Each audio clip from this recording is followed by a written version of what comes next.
Nima qilishyapti? Qimorxona ochilishidagi odat. Unga ko'ra o'zlari uchun eng aziz narsani stol ustiga qo'yishadi. Yutqazgan odam qimorxona egasiga qo'ygan narsalari qiymatiga pul beradi.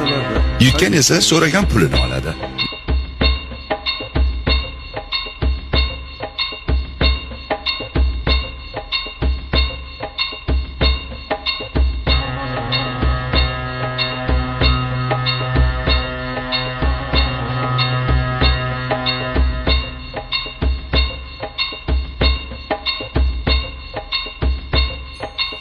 Tasbehning qiymati qancha, Jonpo'lat?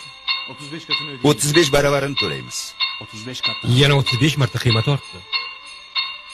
Eyvallah. Omon bo'l.